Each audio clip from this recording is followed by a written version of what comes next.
Welcome everyone. Thank you for joining us for the first preservation school of the summer. We have 3 more coming up. Those are the How to Write in RFE for LPC on June 22nd with Sarah Bean Atman, How to Engage and Nurture Community Groups on June 23rd with Sam Adeo from Urban Archive, and the Economic Benefits of Historic Preservation with Andrew Goldwyn from the New York Landmarks Conservancy on June 29th. So I hope you can join for the rest of the classes. Thank you so much for coming to this class. As I'm sure you've heard, it's being recorded. The other classes will also be recorded, but you know, always great to be here and get to ask questions. Everyone can please keep themselves muted. Thank you. And with that, I will hand it over to Charu. Thank you. Thanks, Michelle. I'm so honored that I'm doing the kickoff of your summer preservation school. So I wasn't aware of that. So that's awesome. I feel really great. Let me share my screen so I can put my presentation up. Let's see how I can do this. Let me know when you can see my presentation. That's good. Okay, awesome. I'm going to use this. Okay. All right. So with this, I'm going to get started so we can keep our time on track. Good evening, everyone. My name is Charu Chaudhry. I'm a registered architect and vice president at Thornton Tomasetti. I'm really excited to be here in front of you today to talk about windows, restoration techniques, and their replacement criteria. And I see we have a diverse group of audience here today, and this is a topic that has touched all of our lives in some way or the other.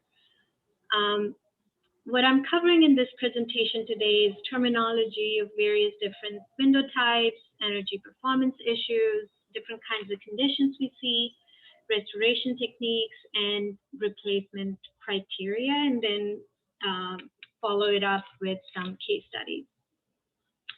Now, windows have been an indelible part of architecture, and as Le Corbusier said, that history of architecture is actually also a history of windows, which not only consist of glass in frame, but also a lot of associated components that help them function.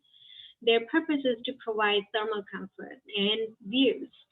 The photographs here illustrate architectural style that vary from in a Beaux-Arts at the left, adorned with dormer windows with clad with copper decorative paneling, and an industrial utilitarian building, which is a warehouse towards the right. Now, both these buildings were built just a few years apart in the late 1800s, and both contained wood windows as an original architectural element, which kind of later on, over the course of time, were replaced partially using aluminum windows.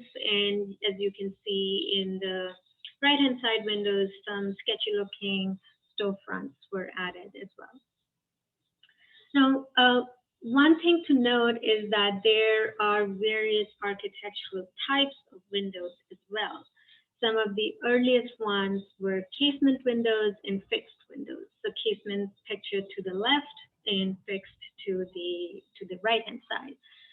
Casement windows were actually adopted by English tradition of like wrought iron casements for residential use, and then later on rolled steel casements were popular in the 1920s for like cottage style residences and Gothic style campus architecture. More streamlined casements were also popular in 1930s for like institutional and like industrial buildings. Other prevalent types also consist of single and double hung and awning and hopper windows. So single and double hung pictured to the left, awning and hopper towards the right. Now, granted, these are a small list of exhaustive type of windows, but I only included the ones we see on a daily basis.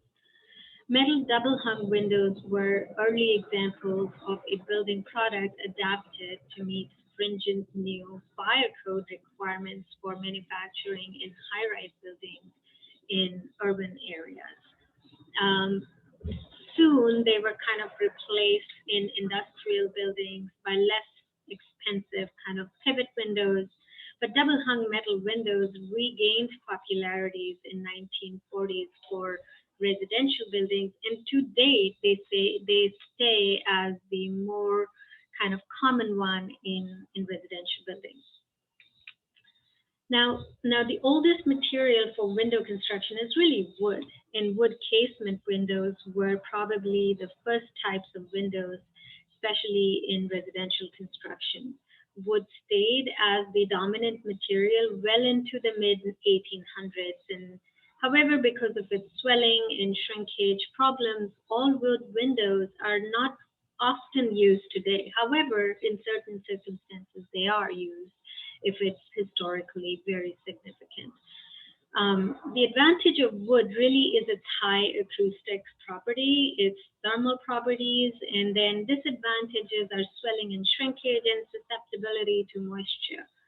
To improve their durability and eliminate periodic painting, manufacturers now provide wood windows whose frames and sashes are actually clad with vinyl or aluminum. I've actually always questioned why, but that's kind of the practice right now we see in the industry. Now, progressing towards like the mid-1800s, where metal windows started showing up in the building industry. Now, although metal windows were available as early as 1860 from catalogs published by the architectural supply firms, they did not become very popular until really the 1890s. Now, two factors combined to account for this shift from wood window to metal windows about that time, which was technology and the need for fire resistance. Rolled steel sections, generally about 1/8 of an inch or about 1 inch wide, were used for components of windows such as sash, frame, subframes, etc. With the addition of wire glass, a fire-resistant window was resulted. And these rolled steel sections are almost exclusively found in masonry and concrete buildings today. The extensive use of rolled steel metal windows continued until the World War II, when cheaper, non-corroding aluminum windows started gaining more popularity. Now, as we see around 1930s, we see that. But in historic preservation, in the field of historic preservation, aluminum windows are generally thought of as replacement windows, which are kind of common since the 1970s. But a lot of people are surprised to learn that aluminum windows in the buildings have been around since like the 1930s. By 1970s, they actually started rivaling the dominant wood industry. So the wood kind of stayed in the building industry for about 2 centuries. Aluminum windows by far are the most commonly used window material today. Its malleability, its like flexibility is perhaps the most important reason for its extensive use. But since it's metal and it conducts heat very quickly, the construction has to be more sophisticated to provide thermal comfort. Now, vinyl windows also came into existence since about the 1950s, when post-World War Germany was left with dwindling natural resources. In the US, it was adopted right about the same time, and they kind of changed the way the windows were produced in terms of aesthetics and kind of introduced into the American market. They also decided to mimic the look of aluminum and wood windows to enable them to look great. But vinyl kind of did not catch on as a building material for quite some time. But it's surprising that in this market, in this building industry we see today, it's surprising that vinyl is a lot more common than one would imagine. Now, maybe most of you know already what make the components of the window, but I'll go through this very quickly, that most windows have really two components, the frame and the sash. The frame is the outermost area or the casing of the window, and inside it are sash and glass. The sash is the area inside the frame, the part that holds the glass. For example, on a single hung window, the piece you kind of slide to open the window is the sash. The frame has three main parts: the sill or the horizontal strip along the bottom of the frame, the jamb or the vertical sides of the frame, and the head, which is the top horizontal strip on the frame. The sash also has several components, which are stiles and vertical sections of the sash. The rails are actually the horizontal sections. Now, some of the other components that we see here are the weight and the pulley system, which was used as a counterweight to increase the operability of the sash. This pulley kind of connects with a counterweight, which usually is like housed in the pockets of the jamb or masonry, like whatever works.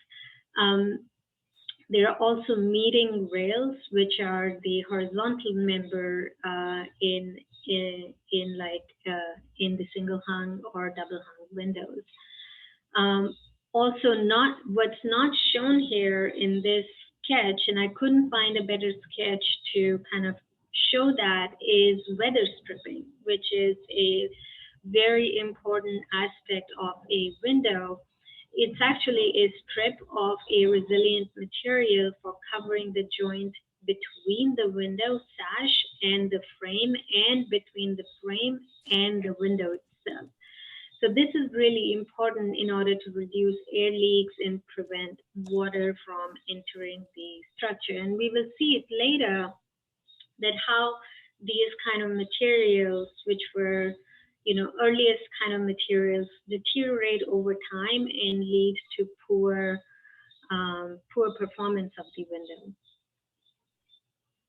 Now, the other kind of windows are metal windows. Specifically shown here are aluminum windows. And we can see that the anatomy of an aluminum window is just a lot more complicated and sophisticated. We see that, and all this complications is because metal, being a good conductor of heat and energy, needs other kind of components to provide that thermal comfort that's desired on the interior side of this window. And these kind of like components are, we can see the edge spacers to keep the glass in place. We see insulation kind of hidden between the frame members, and then we see more kind of resilient materials included within the frames. This is so when windows move and shake, the resilient materials kind of help absorb all that energy and dissipate it. And the most important here are two components. One is the air seal, and the other one is an insulated thermal break.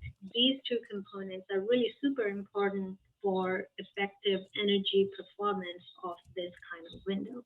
We don't see all this in a wood window because wood, being a good kind of, wood has a higher R value, or wood has a higher thermal resistance than metal. Not as high, but just enough to provide comfort. Now, we're kind of moving into, well, what are the energy performance criteria of the window? And the picture on the left, I kind of just added that this is the kind of label we see on a window when we receive a window. And these are these. I think it's being outside. Okay, so these are these 5 main kind of letters that we see and numbers that we see. And what exactly does it mean? That there are these 5 criteria, which are number 1, the U factor or thermal transmittance, the SHGC or solar heat gain coefficient, the VT or visible transmittance, and air leakage and condensation resistance. I would like to say that one is less important than the other, but that's actually not the case. All these criteria are somewhat complementary and related to each other. And we don't have to understand everything, but just to get like a big kind of overview picture that in addition to being energy efficient, window assembly must be strong enough to resist like wind loads. It should not leak water. The window's locking mechanism should prevent forced entry. And all these criteria are kind of established by the codes and other kind of agencies that govern this. Now, to give you a quick idea of what U values actually mean for different windows, a single pane wood window's U value is 0.5 as compared to a steel window, which U value for that is 0.46. So it's very, very comparable. But as we start making this kind of more complicated assemblies, like for example, make a triple pane wood window, the U value shoots up to 1.25. And so on and so forth. So what we have to do as designers is look into our jurisdiction, our zone, our area, and see, well, what is it required by codes and other agencies like ASHRAE to see what do we have to comply with, and that becomes the guiding factor. The other main important element that controls U value is really the glass, where a single pane clear glass, which is a regular float glass, gives a U value of 1.2. The dual pane glass with no coatings brings the U value down. Mind it, the less the U value, the better the thermal resistance it is. It's kind of counterintuitive, but the less the U value, the more we like it. Another important factor is the condensation resistance, which we kind of talked briefly in the previous slide. These are one of the 5 criteria. Now, this also is a predetermined value from the codes and other agencies based on the zones that we are in. So for example, if you look into the lower right-hand side table, we see that for a building in Atlanta, the recommended CRF is 18.8, while for a building in Boston, it's 7.7, right? So it changes based on where we are, what are the different kinds of relative humidities that also affect this kind of number. It's more complicated because it's kind of modeled through energy analysis. And we don't have to understand the exact nuances, but we have to know that condensation resistance factor is something we should look for. We should ask for if we are working with a designer, if we are going and purchasing the windows ourselves, then we should look at the Windows label and see what kind of CRF values are the manufacturers providing to us.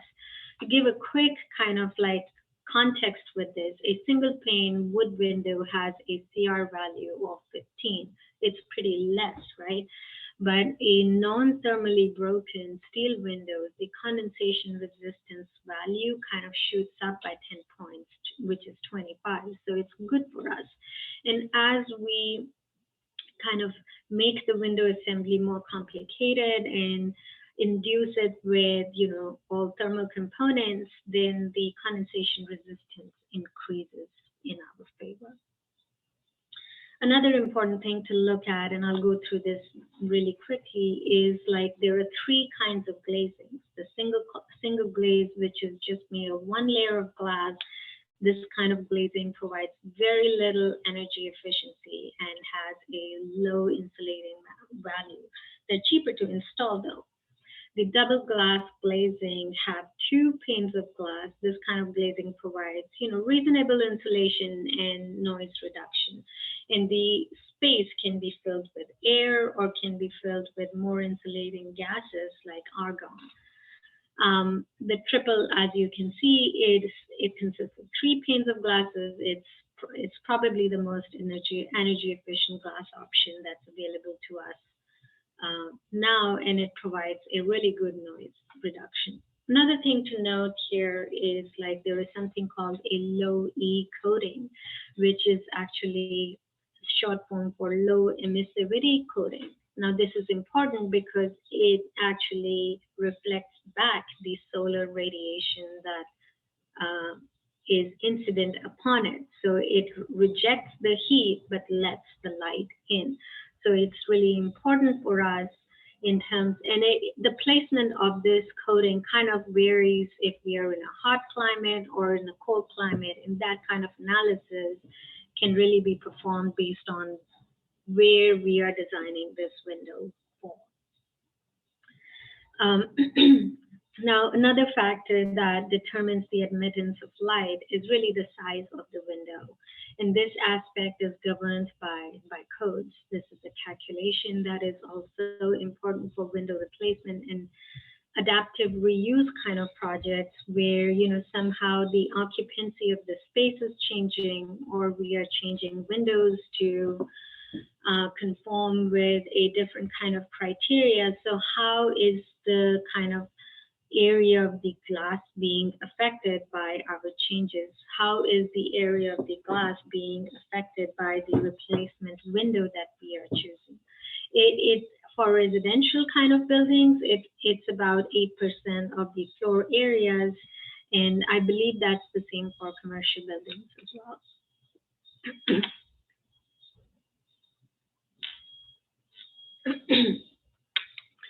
Now, to look quickly for, what are the common conditions. Now, the key to successful planning of window repair treatments is really a careful evaluation of existing physical conditions on a unit-by-unit basis.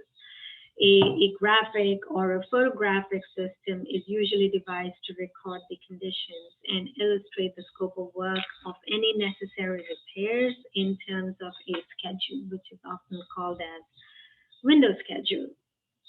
Now, I put together some really common conditions. This is by no means an exhaustive list. In the field, we find all sorts of conditions. Now, each window is evaluated for areas of paint failure, because that's the first thing we see, as and it really is the first indication of moisture problems, since excessive moisture is detrimental to the paint bond. The areas of paint blistering, cracking, flaking, peeling are usually identified as points of water penetration and moisture saturation. The failure of the paint should actually not, however, be mistakenly interpreted as a sign that wood is in a poor condition, and hence it's irreparable. It's actually just the first layer, and many times we've seen that the wood is frequently in sound physical condition beneath the unsightly paint that we see. Now, after noting areas of paint failure, the next step really is to inspect the condition of the wood underneath, particularly at the points identified during paint examination. Now, not to forget that the paints also coat the hardware over time, as we see on the right-hand side picture, and this makes the operation of the window difficult. Now, each window is also examined for operational soundness, beginning with the lower portions of the frame and the sash. Some other kind of, conditions that we see, which are operation related of the window, and it weakens the joint, it's causing movement and slight separation. This process makes the joints more vulnerable to water, which is really readily absorbed into the end grain of the wood. Now, exterior rainwater and interior condensation can really flow downwards along the window, entering in, collecting in points, areas across the window, and the sill, which is and the joints at the bottom corners and the muntin joints are all typically where this kind of collects and starts warping the wood frame. So we kind of see this like deformation, and the components start getting loose and opening of the joints. These are all kind of conditions where, operability of the wood kind of shakes it a little bit over time, and the moisture really kind of creates those areas where the joints start to loosen up. Now, more towards the more serious conditions, as many factors such as like the poor design, so in case the slopes of the windows are not correct, or moisture or insect attack, and just the lack of maintenance over time can really contribute to more serious deterioration. But really, moisture stays as the primary factor in decay, causing this kind of rot, like a wet rot. Sometimes we see that the deterioration is without an apparent source of moisture, which is called as dry rot. It's also prevalent in areas we've seen. In that case, we need to explore other possibilities like, termites or fungi related kind of issues. But this kind of condition of rot is something we've seen quite frequently.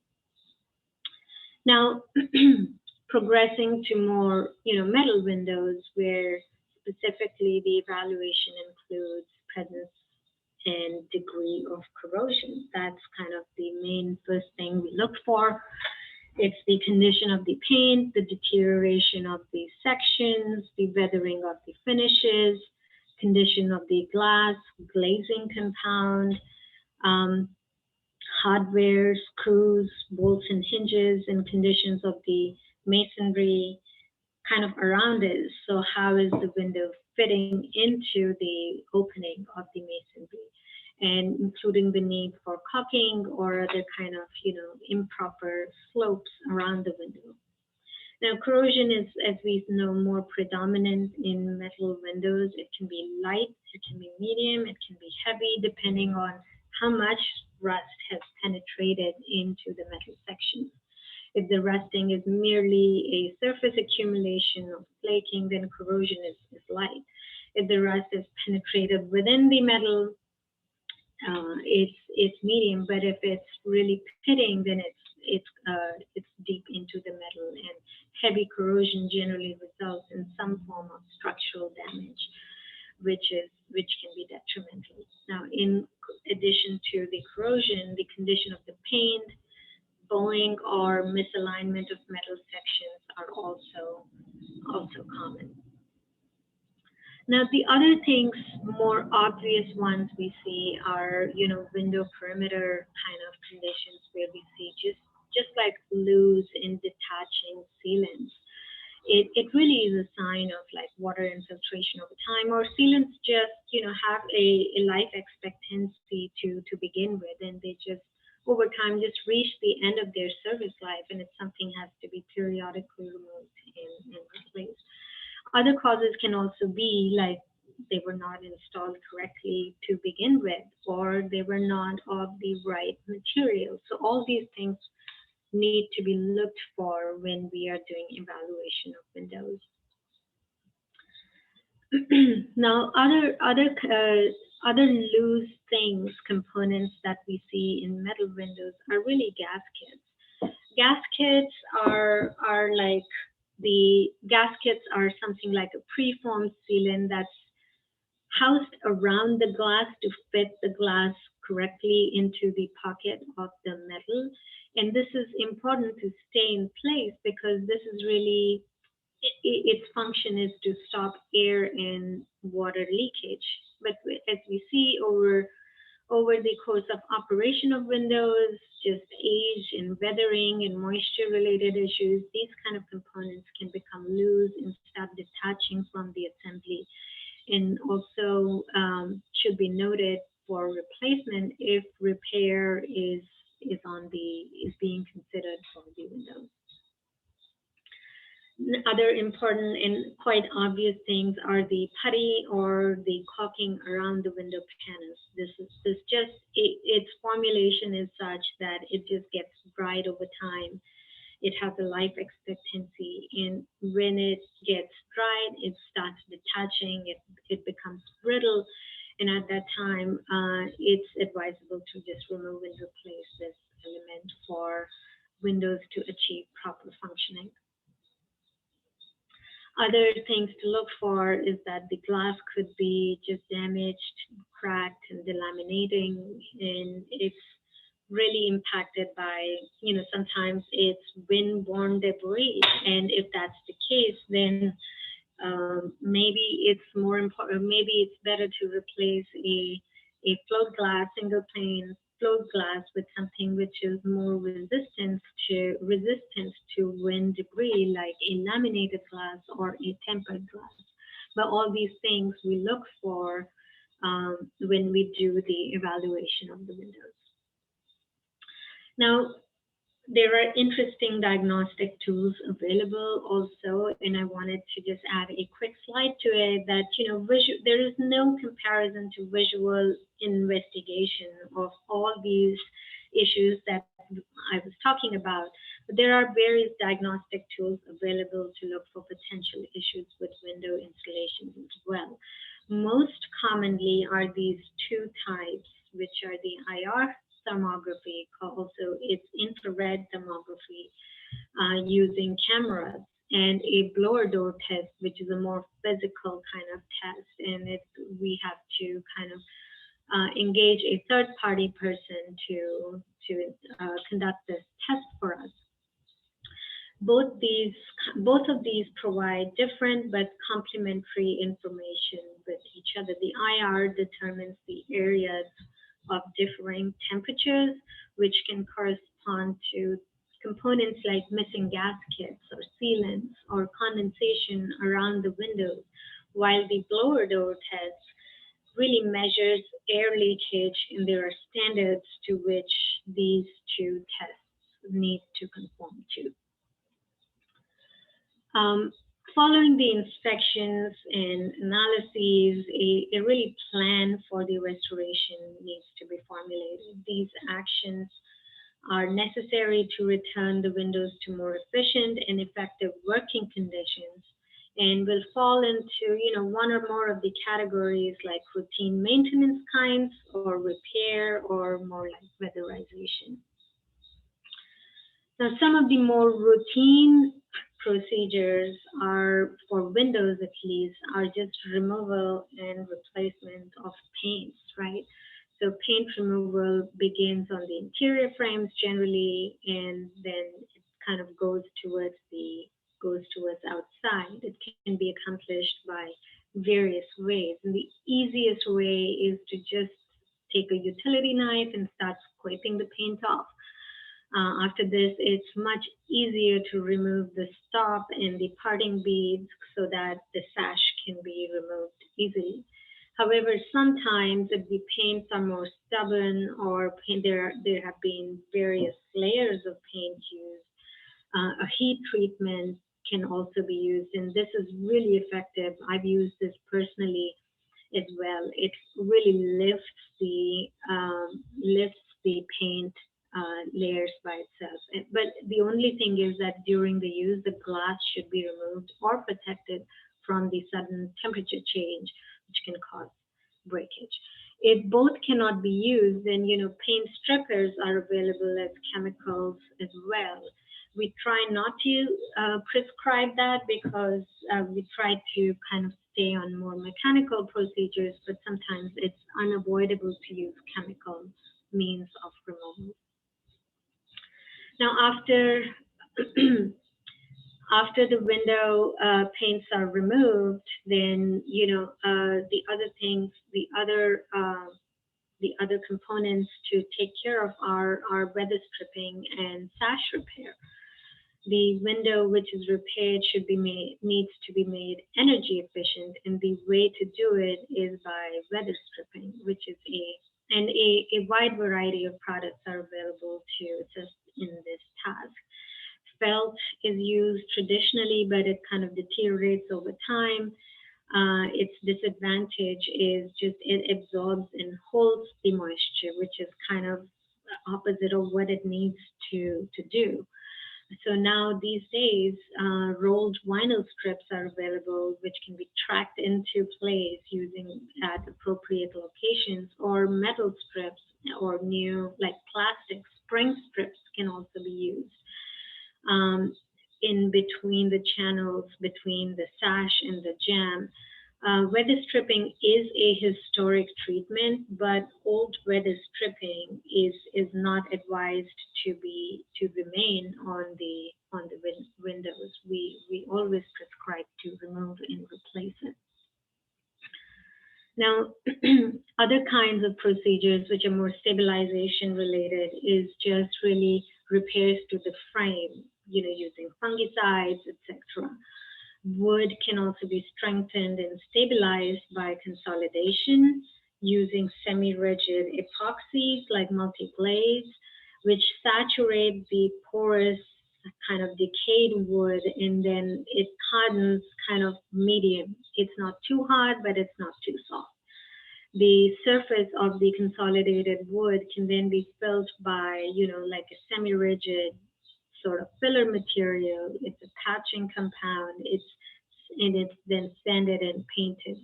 The patching compounds can also be used to build missing sections, or if they're not that big.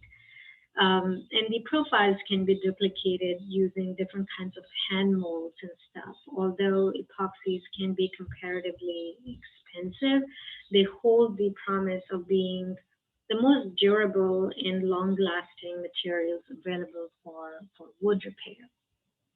Other things for fungicides, we can see there are more natural products like the linseed, for waterproofing, more natural products like the linseed oil that we see here. Now, there are also various kind of techniques, but to remove and replace the missing parts of the wood. But the easiest one to do all this is first dry out the wood, treat the decayed areas with a fungicide, waterproof the areas, and then fill the cracks with this putty that we saw in the previous slide. And then partial replacements can be done with a matching or compatible wood. These kind of repairs are necessary and should be done in place wherever possible. If not, then the entire window has to be removed and thoroughly investigated, and it can be done on site, or we advise it to be done in the shop. It becomes more expensive like that. Now, moving to metal, there are removal of light rust and flaking and paint, which can be done with more kind of common methods like abrasion or application of chemicals can also be done. Abrasion is best achieved by simply like a wire brush or a aluminum oxide sandpaper or other kind of variety of power tools like an electric drill with a wire brush, etc. But the measures of the rust also removes like the flaking paint if at all it is available. It's deposited. The remaining loose paint, which doesn't come off through mechanical means, can be used by using a chemical. We try not to use the chemical in the beginning, but it's hard to do mechanical abrasion with like areas that are hard to reach. So in those areas, it's best to use chemical methods. Now, any bare metal that's achieved after removing all the excess corrosion and paints. It needs to be just wiped clean with a solvent such as like alcohol, denatured alcohol, and it's dried immediately in preparation for the application of a anti-corrosive primer. Now these are kind of primers and paints that are complementary, and they come as a system. Like we see, Rust-Oleum is one of the most common ones. Now, since corrosion can reoccur very soon after the metal has been exposed to the air, the metal is primed immediately after cleaning. After the priming, curing times have been achieved based on different manufacturers, then an oil alkyd kind of paints are prescribed for metal which are rich in zinc or zinc chromate. It just works better with primer kind of chemistry, and it works better for the overall durability of the metal. The corrosion removal techniques are also very extensive, especially areas where there are heavy corrosion and there are like structural damages. Then those kinds we just have to do, more chemical kind of cleaning processes, and sandblasting can be done as well. We try to do this very cautiously because it can crack the glass or cloud the glass, or there are other kinds of techniques that need to be used to kind of keep the material surrounding the metal safe during this process. The damages to windows may also be so severe that window sash and sometimes the frame needs to be removed and taken to a shop for cleaning and rust removal, or there are bent sections that need to be straightened, or some areas that need to be welded together. Again, it becomes super expensive, but in areas where there is a high level of architectural significance or most windows are integral. This is something we do also. Now, weather stripping is again like really important part of reinstallation of these windows, and I threw in a couple of photos here towards the lower right side.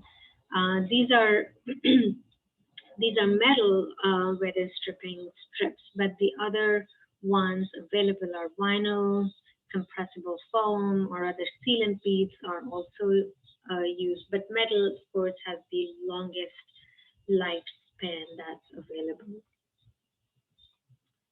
Now, sometimes replacement is just necessitated if the windows are not salvageable and are often dictated by the cost of repair versus the cost of replacement. So I did a little bit of research on the history of replacement materials, and I was quite stunned to find that replacement has been more common in history than you and I can think. And here are some of the factors that have, affected the replacement over time. The first replacement window that was seen was in 1933. So it was a long time ago. And, as the industry kept developing, like the insulated glass came aboard, or there are fiberglass frames, there's float glass that was invented quite early on. And these kind of are low E coatings in the 80s. These all advancements in the building industry have really affected how window replacements came about in the history of replacements. Most common replacement materials we see now is really aluminum. We've also begun seeing aluminum-clad wood windows, which I always never understand the point of it, but it is readily available. Vinyl or fiberglass are also catching pace, and then there are vinyl-clad wood windows. Just a quick kind of comparison of this is, wood window, which is thermal resistance is very good, but the cost is, okay, but the labor and the right craftsman for this kind of material is less available. PVC and composites, they kind of they're not. I don't see them more in cosmopolitan areas like New York, but these are quite common in other cities around Northeast. Aluminum by far is the most kind of typical.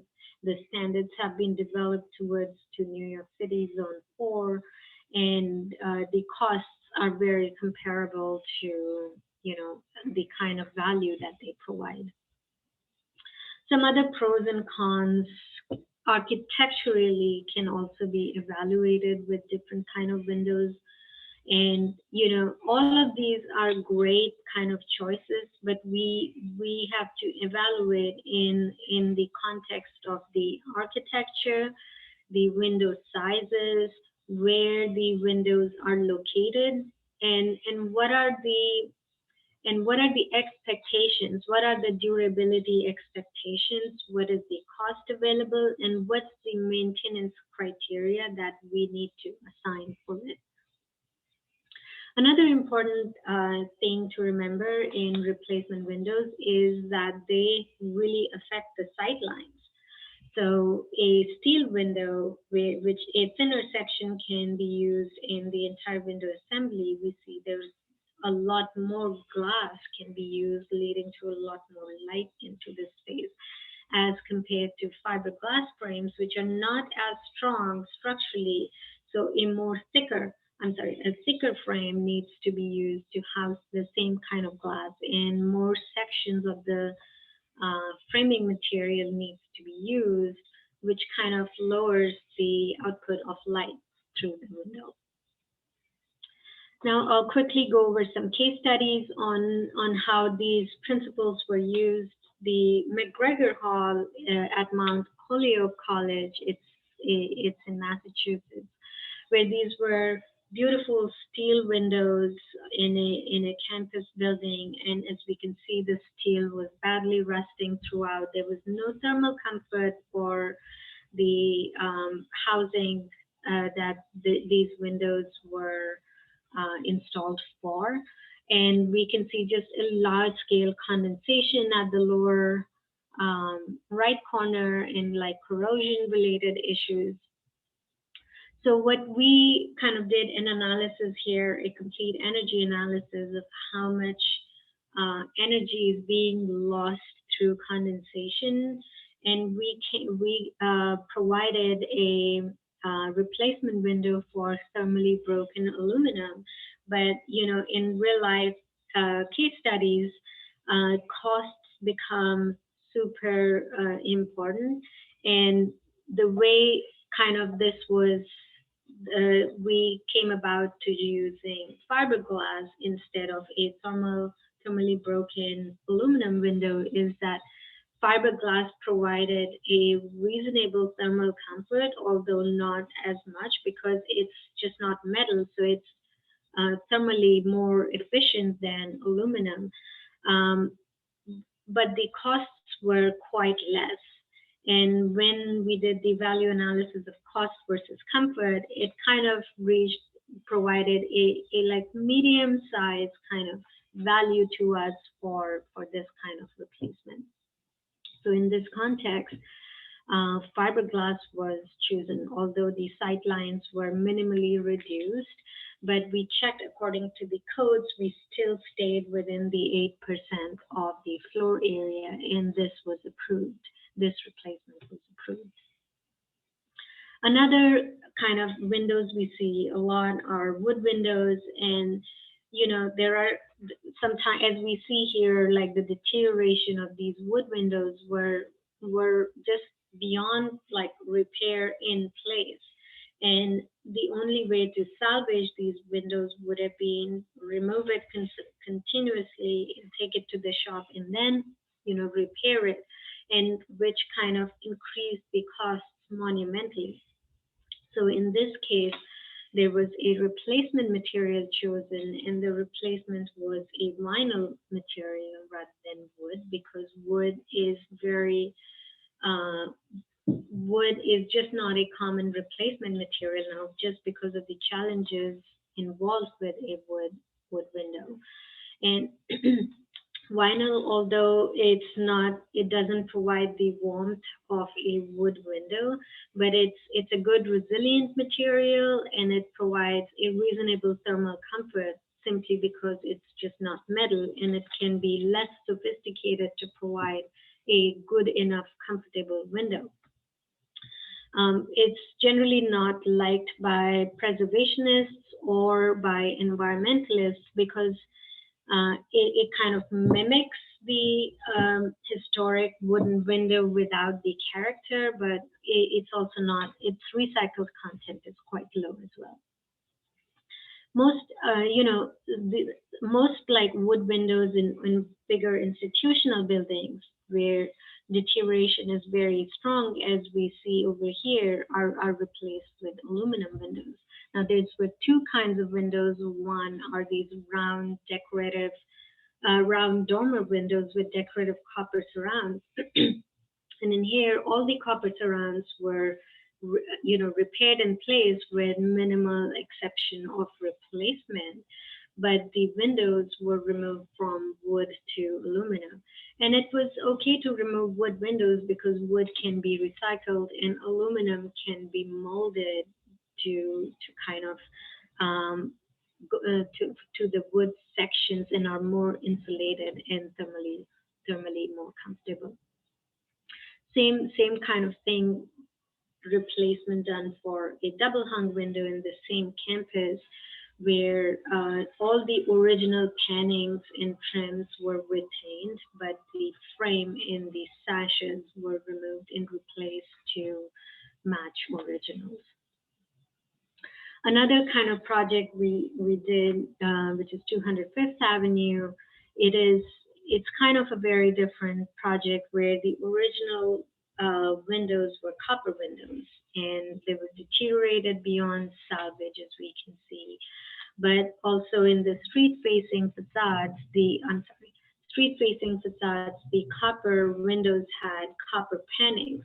So what we suggested here was to remove the windows and replace with more acoustic and thermally efficient windows, but retain the historic pannings and reinstall those pannings back to the building, like we see over here, where the existing bronze-clad trims were bronze, but the pannings were copper.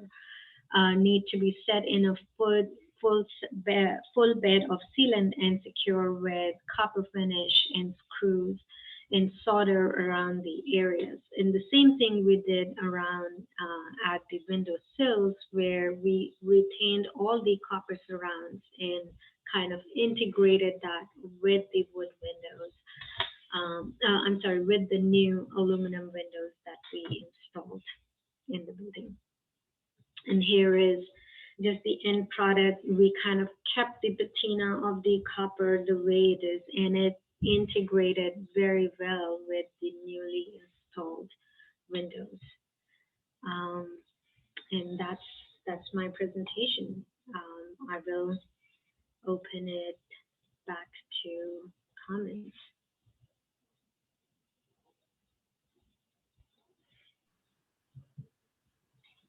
Thank you so much. If anyone has any questions, you can put it in the chat, or you can unmute yourself if you'd like.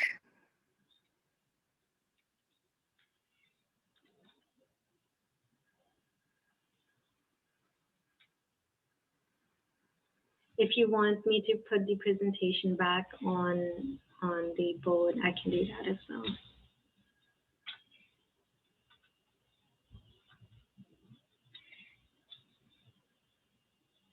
No? No one?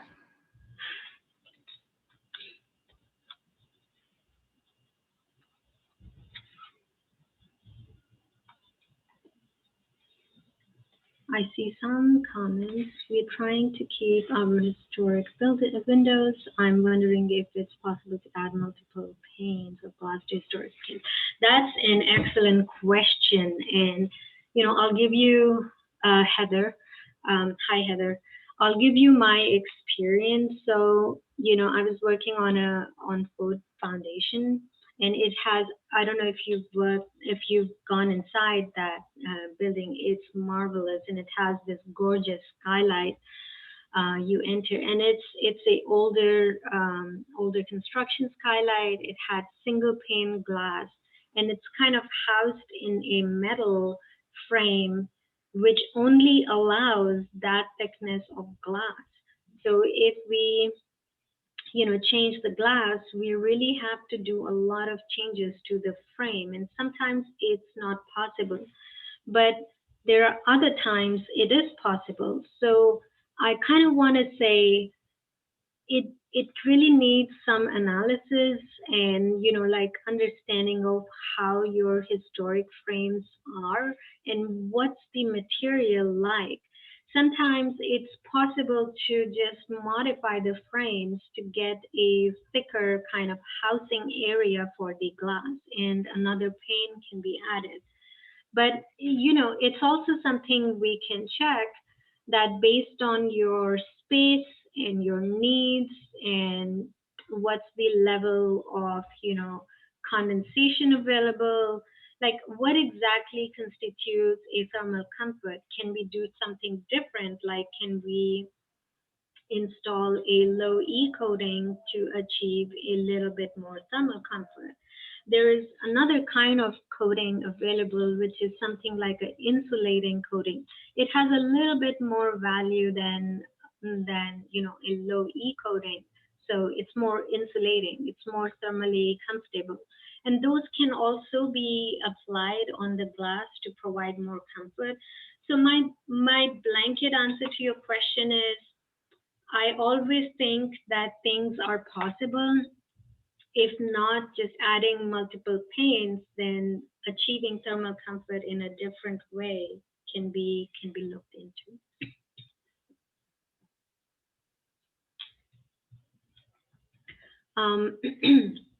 A copy of my presentation, yes, I can provide. I'll give a copy of my presentation to Michelle, and I think through HDC's platform it can be available to whoever. So you have wood frames. Yeah, I mean, exactly. So wood frames, the good thing is wood frames can be modified to get more, if it was metal, it's more difficult. I'm sorry. But wood frames are easily workable. New things can be added to it. So my answer is to explore possibility of your frames to see if the assembly can be made more thicker to get them comfort. Okay, I'm glad you guys enjoyed the presentation. I certainly had a lot of fun putting it together. Thank you very much. All right, I think we will end it there. Once again, I'm sorry, Michelle, there's one more question really quick. It's about, can you talk about the need to consider safety in replacing glass? For instance, replacing single pane glass with tempered glass to protect people if broken. Yes, there are code sections that govern where glass needs to be tempered or laminated. Tempered is usually when it's close to a walking surface. So if your sill is within a certain height of the ground, so you see all those storefronts, those glass are either tempered or laminated. They both provide kind of similar benefits, that they're hard to break. But with tempered, it's like the glass is like your glass on the window shield. It breaks into millions small pieces, doesn't break in millions small pieces that can hurt someone. So I actually prefer like the tempered glass more in interior environments. So when you walk around shopping malls, those glass are tempered glass of storefronts, etc. If there are windborne debris, there are just high winds, there's just a high traffic area, a laminated glass can be considered as well. And those laminated glass can provide more thermal comforts as well. So yeah, it's governed by codes, but I think like designers and owners should also kind of just think in a more common sense manner as well here. Okay, I think that's all the questions so far.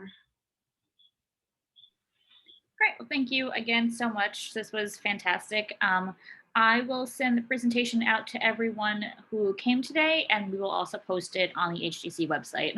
And again, please join us for the rest of the preservation classes. The series runs throughout June. Awesome. Thanks a lot, everyone. Have a great evening. Bye-bye. Have a good night.